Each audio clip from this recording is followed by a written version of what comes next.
Good morning সবাইকে। এখন সকাল 5টা। আমি আজকে তাড়াতাড়ি ঘুম থেকে উঠে গিয়েছি। আজকে আমাদের কলকাতায় ভোট। আমার বাড়ির একদম খুব কাছে একটা ভোটিং বুথ আছে।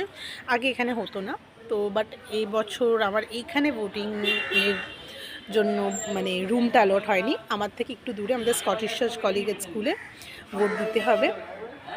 তো ভাবলাম সকালবেলা এখনও সেরকম রাশ নেই, কিছু মানুষ মর্নিং ওয়াক করে ফিরছে। 7টা থেকে ভোট ক্যাম্প শুরু। বিএলওরাও আস্তে আস্তে আসবে। অলরেডি তো পোলিং এজেন্ট বা পুলিশ বা সিআরপিএফরা চলে এসে, আমি দূর থেকে দেখছি বলে বারবার ওদিকে চোখটা যাচ্ছে। ওরা এখন ম্যানেজমেন্ট করছে যাতে ওরা বসে। এখনও সকালের আলো নেবেনি। আর চাঁদ মামাকে একটু আগে অবধি দেখতে পাচ্ছিলাম, এখন দেখা যাচ্ছে না।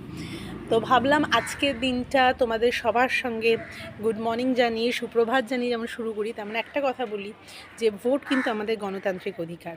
তাই সঠিকভাবে সঠিক নির্বাচন করে সঠিক মানুষকে চুজ করাটা হলো আমাদের গণতান্ত্রিক অধিকারের সবথেকে মূল্যায়ন আর মূল্যবান কাজ।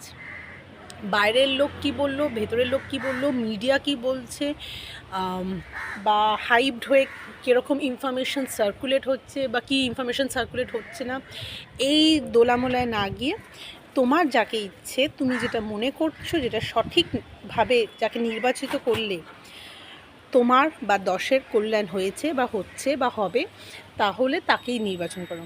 তো এনিওয়েজ, এটাই বলার ছিল। আমার চ্যানেল যারা যারা দেখো, যদি কেউ প্রথম টাইম ভোট দিয়ে থাকো বা দেবে ভাবছো, তার জন্য অল দ্য বেস্ট। আর যারা আগেও ভোট দিয়েছো তারা তো প্রসেসটা জানোই। একটা ভোট দিয়ে সঠিক মানুষকে চুজ করে নেওয়াটাই কিন্তু আমাদের সকলের গণতান্ত্রিক অধিকার। Till then, tata.